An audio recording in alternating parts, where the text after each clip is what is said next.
Thanks for staying with us. This is still TV3Newday. It is the big issue, and in the studios we have lawyer Eduzi Tamaklo, member of the NDC legal team, and also Fuseni Issa is a former MP for Okankwe North constituency. He speaks for the MPP. And just gone by, we're talking about whether government was setting its priorities right. If we have to tackle floods, and yes, we're releasing money, to build a cathedral when we have not really addressed the issue of flooding in the country, then do we say or conclude that government is really not setting its priorities right?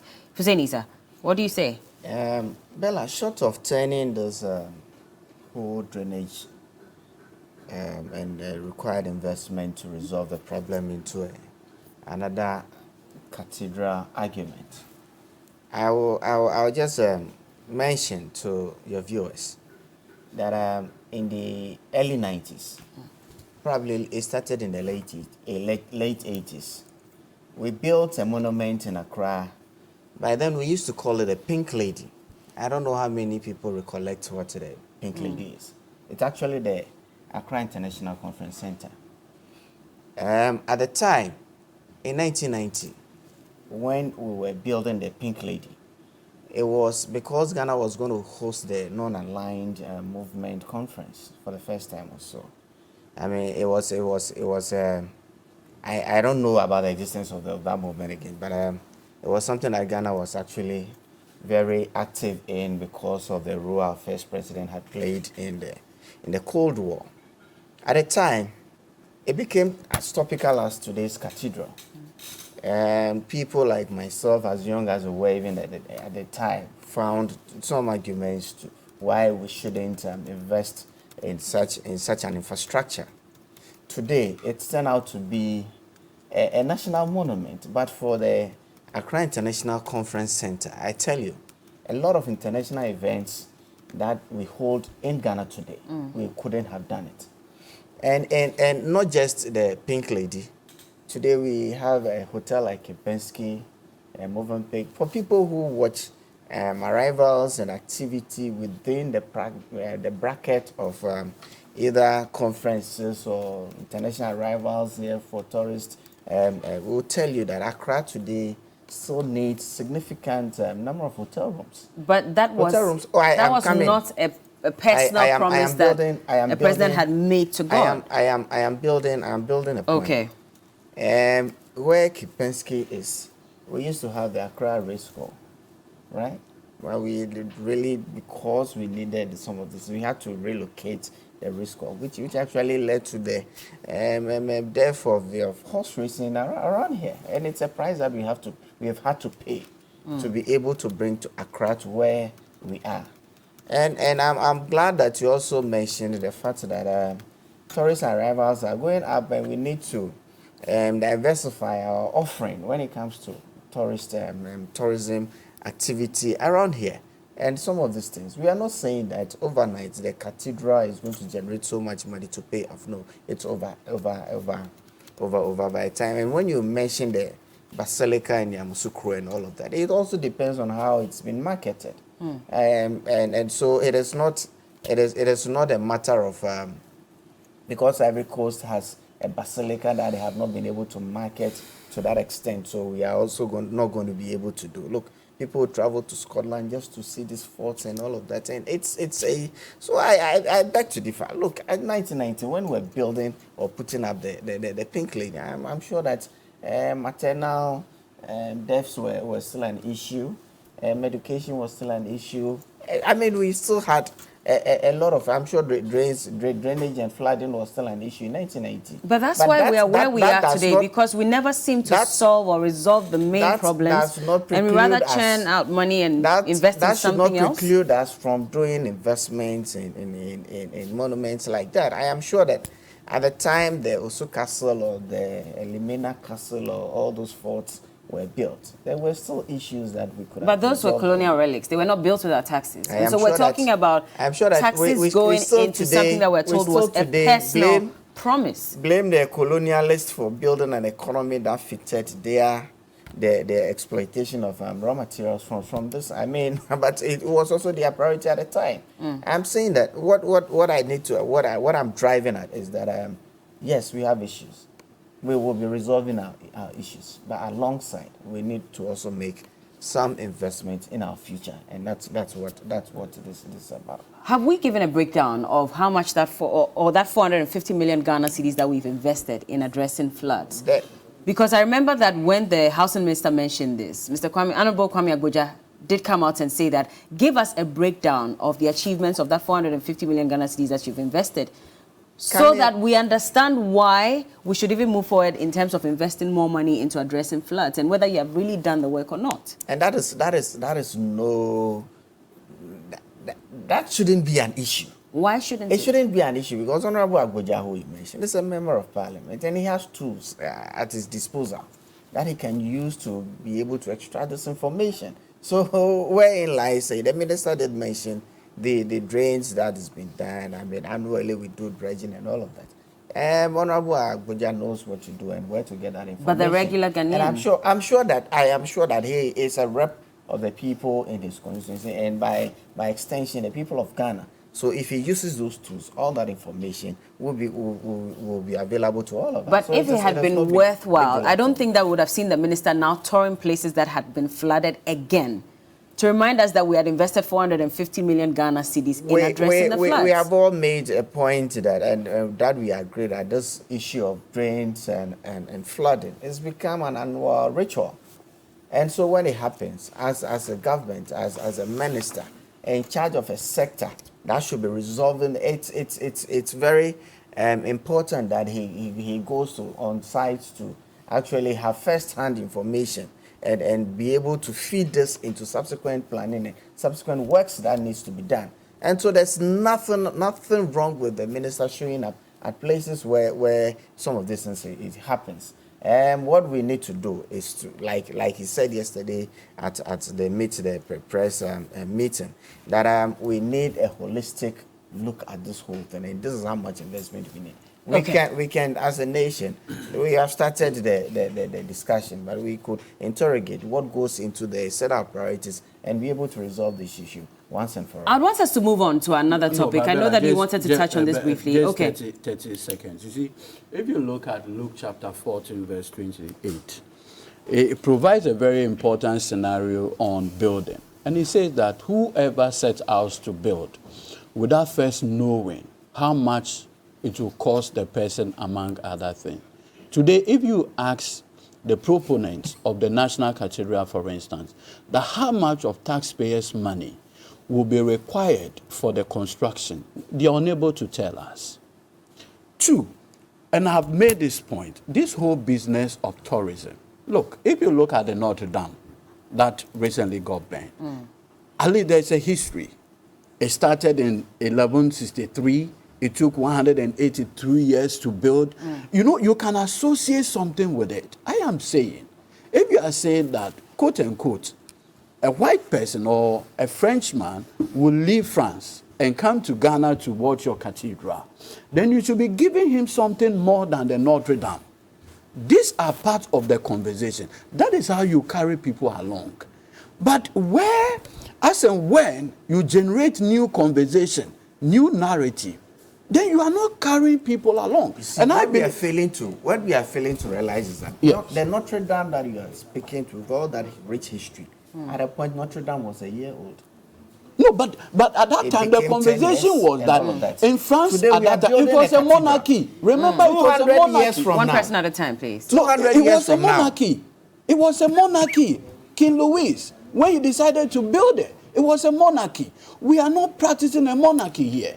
We are practicing constitutional democracy. So we should stop building national monuments. So that is the point. You see, because is it going to be a national? It is a national look, do you know? It's a national monument. Yes. But the president did tell us that this is a promise that he had made to God. And now, so if he became president, men of God, one of the things that he would do. Associate with that narrative. I'm not getting your argument, actually. The argument is simple. President Akufo-Addo had told us that he had longed for this presidency. And he made a personal pledge to God that if you give me this, I will build you a place of worship. That is the conversation. Now we are being told that, okay, it's going to be a national monument. Do you know that if today we have been told that we are going to build 25,000 seater conference center, for instance, the International Conference Center, that is what we had. We would have carried the whole nation along. It would have carried the whole nation along. But immediately you personalize the conversation. Akufo-Addo's personal pledge to God. President Akufo-Addo. Very well. Then it changes the conversation. And I'm saying that, look, let's get our priority right. I'm really happy. Today, Bella, go and look at the Kwame Nkrumah Mausoleum. You see how beautiful it looks? I'm using beautiful in quotes. But it's been closed down now for repair works. Absolutely. We're dedicating about $10 million to how that. we sat down to get it to that level. That's how our priorities are. So I am basically making the point that let's all remember this.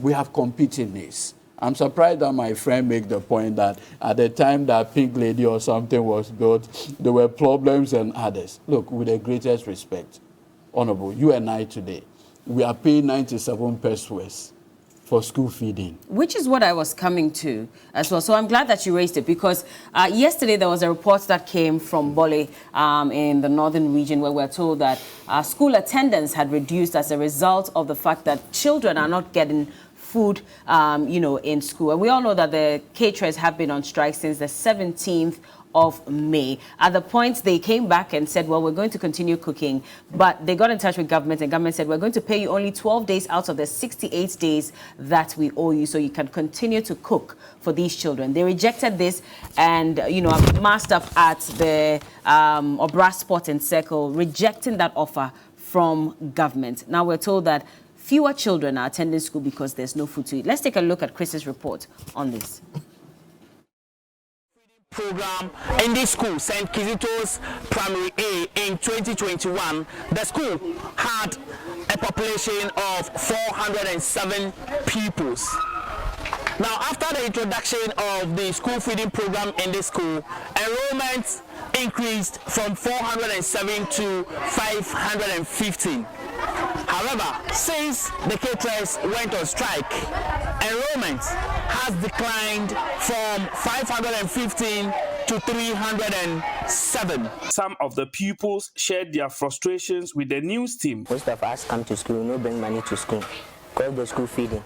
Most of us, if we can know that we get food to eat and we concentrate of our learning. For myself, since they stopped cooking, I've never been in school before. Today, I came down, come to check whether they have cooked food. By the time I came, no food is there. And so I'm not sure, maybe tomorrow I can come to school again. If no food, I cannot learn hard. If you come to school, if you don't have money to buy food, you suffer in the class. If the teacher is talking, you'll be listening, but your mind will be in the teacher. A parent who also sells food at the school told the news team that though she is into business, the situation is affecting the pupils. The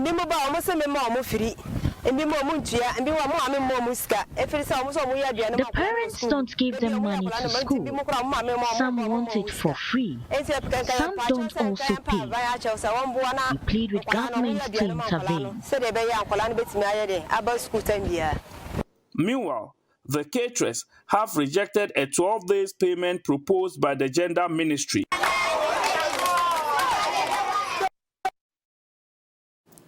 And that is the reality on the ground. We're having fewer students attending school because there's really nothing to feed them on. It's not just in the northern region, also in the Ashanti region as well. We're told that somewhere at the Ija MA school in the Sokori Mampo municipality, attendance has been poor, since the caterers embarked on a strike. Issa, is it not worrying that these caterers have been, and they're asking for two main things. First of all, you've been owing them since the last term of 2021 and the first term of 2022. You have not paid.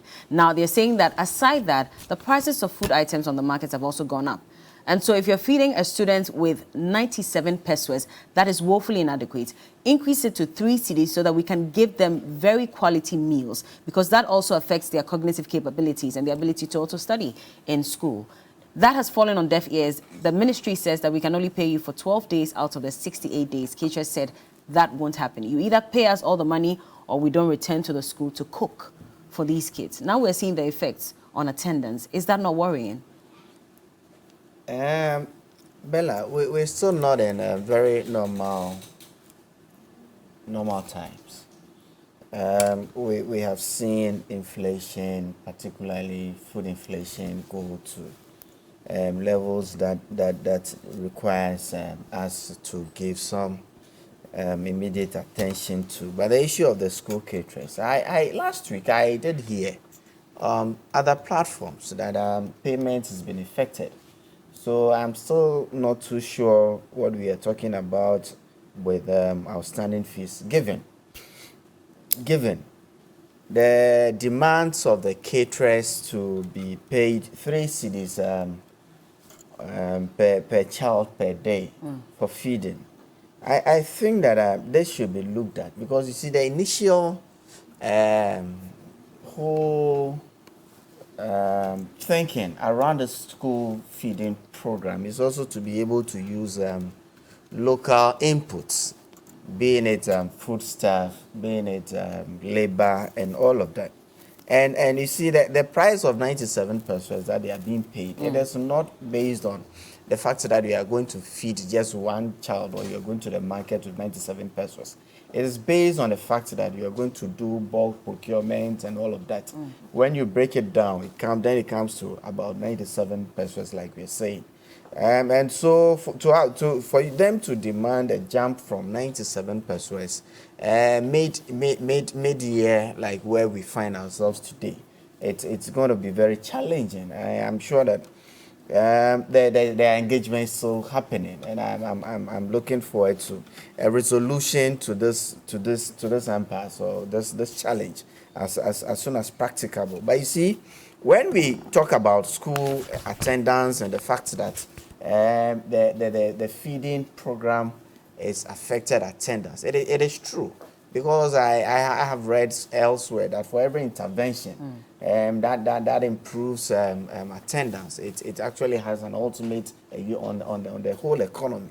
So it's also something that we should be looking at. But as a government, as a government under his leadership of Nana Addo Dankwa Akufo-Addo, we also have to admit that this program is gone under some very tremendous expansion. Tremendous expansion. And so we need to be looking at this whole school feeding thing within that sort of thing. The caterers, it's been a practice where they have worked and then they are subsequently paid, just like we do with contractors. And I'm also aware that I am sometimes even reporting back to the secretariat on attendance, the food that has been served and all of that. It's also been challenging sometimes, because the sort of people that we are, and it's one of the things that delays the process. There could be some collusion along the line. People are getting monies for work that they have not done and all of that. I'm sure that if we are able to audit the system and make sure that the resources that are put into this program are actually getting to where they are, it will inure to our ultimate benefit. But why should that affect everyone else? Because there's some who are even owed 5 terms, and this was even confirmed by the president of the Greater Accra School Feeding Caterers Association. Yes, that some are owed 5 terms. So in fact, she said that they have paid some of them. The school feeding caterers came out, some of the caterers said that they have not received any money. That is why I mentioned that I heard on another platform last week that payment has been affected. But that's what I'm saying, that one of them... difficult. So this is Juliana Kujo. She's the Greater Accra School Feeding Caterers Association president. And she said that there's no form of payment that has come to our attention. So even though the president of the Greater Accra School Feeding Program says that we have paid some of them, she says that that has not come to our attention at all. We have not been paid. I'm not aware of any payments made by government. That's what she said. Subsequent to her saying this, I have heard other caterers on other platforms saying that they have been paid. You know the mode of payment is through e-switch, and so the caterers are paid directly from the secretariat. I am not too sure how their mode of reporting to the association or whatever group they have. I am not too sure the mode of reporting.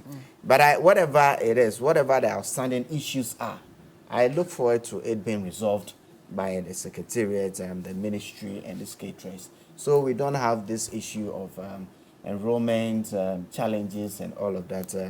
Given the objects of the program, I expect that this will be resolved in the What is really the problem? Is it that we do not have the money to pay them? I am not too sure, but I have told you in the past, even when caterers in my constituency, I was aware that even the days of the term where caterers have actually taken food to the school was sometimes contentious, and all of that. I think that with the help of our new found a year of digitization, we should probably be able to digitize the system to the extent that we ensure that resources or investment that we put in this program actually gets to where they're supposed to. Lawyer, and yes. so what do you say on this? Yes. All the challenges. You see, I recall the genesis to the school feeding the school feeding program when it started under Mwakutufo. I recall all the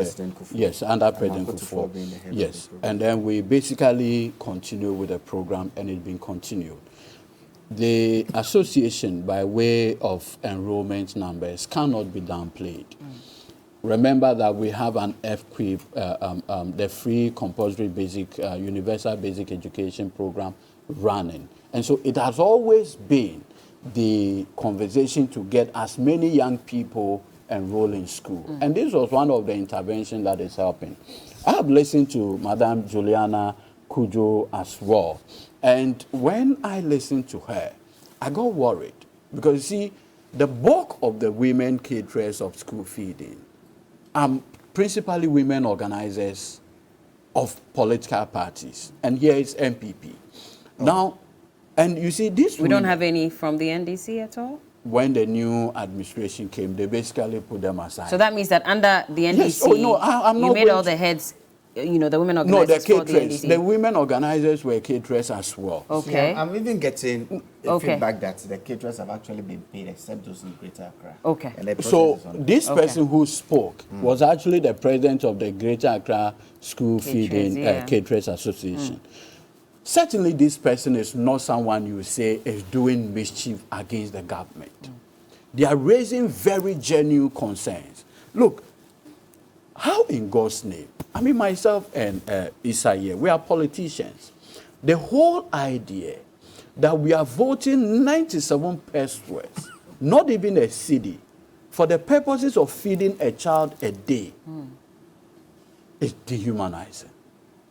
I mean, it should not be part of our narrative today. Why are we in this situation?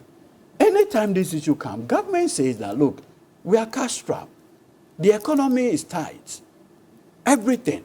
Then you wake up one morning, again, to see that government had voted 142 million into a cathedral project. How would you feel? No, and you see, my point is, with the greatest respect to the trustees of the National Cathedral Project, these are very respected men of God. I mean, come to think of it, that you live in a country where you are supervising a project that we do not have an immediate need of, whether domestic or international. We do not have any immediate need of a cathedral because Otabo has a very big church. Pastor Dak has a very big church. But they are not national monuments. No, but I am saying that cathedral is not what we are lacking. We are not lacking that at all. And so where you have a situation where we have pumped over 200 million Ghana cedis into a project of this nature, and then women who are feeding our kids. I attended a rural, primary school. I would have wished at my time, in the early 80s and 90s, there was this intervention, right? It is not. Today, we are doing such a thing. But we must bring a certain humanity to it.